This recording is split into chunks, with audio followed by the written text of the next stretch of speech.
కొన్నిసార్లు శాశ్వతమైన ఆనందం కోసం తాత్కాలికమైన ఎడబాటు భరించక తప్పదని అజిత్ గీతకు నచ్చచెప్పి ట్రైనింగ్ పూర్తి చేసుకొని వచ్చిన వెంటనే మన పెళ్ళికి ముహూర్తం పెట్టిస్తానని చెప్పి విదేశాలకు వెళ్తాడు.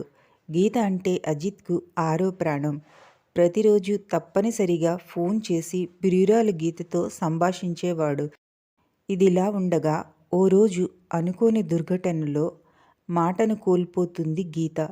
ఈ షాక్ నుంచి తేరుకోవటానికి ఆమెకు చాలా సమయం పట్టింది. మళ్ళీ తన తల్లి ప్రేరణతో ఆమె కాలేజ్కి వెళ్ళటం మొదలుపెట్టింది. కానీ అజిత్ చేసిన ఏ ఫోన్ కాల్కు ఉత్తరానికి స్పందించేది కాదు గీత. అప్పుడే ఆమె ఇతరులతో మాట్లాడడానికి సైగ భాష నేర్చుకుంది. ఓ రోజు గీత స్నేహితురాలు కావ్య ఒక శుభలేఖ పత్రికను తీసుకొని వచ్చి గీతకిస్తుంది. ఆమె దానిని తెరిచి చదువుతుంది. అందులో పెళ్ళికూతురు పేరు గీత అని, పెళ్ళికొడుకు పేరు అజిత్ అని చూసి ఆశ్చర్యపోతుంది. కళ్ళు చెమ్మగిల్లుతాయి. ఇంతలో తెల్లటి చేతి రుమాలను ఓ చేయి ఆమెకు అందిస్తుంది.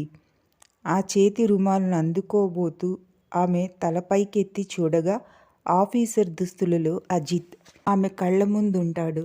గీత తన కళ్ళను తాను నమ్మలేకపోతుంది. ప్రియుడిని కాదనుకొని ఇంటిని కూడా మార్చిన గీతకు ఇదొక ఊహించని పరిణామం. ఆ క్షణం ఆనందించాలో బాధపడాలో తెలియక ఆమె మనసు కొట్టుమిట్టాడింది.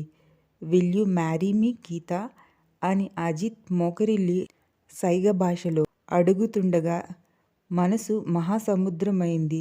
కళ్ళు జలపాతాలయ్యాయి ఆమెకు. ఆనందానికి ఆవేదనకు మధ్య జరిగిన సమరంలో, కాలం పెట్టిన పరీక్షలో ఆనందాన్నే గెలుపు వరించింది.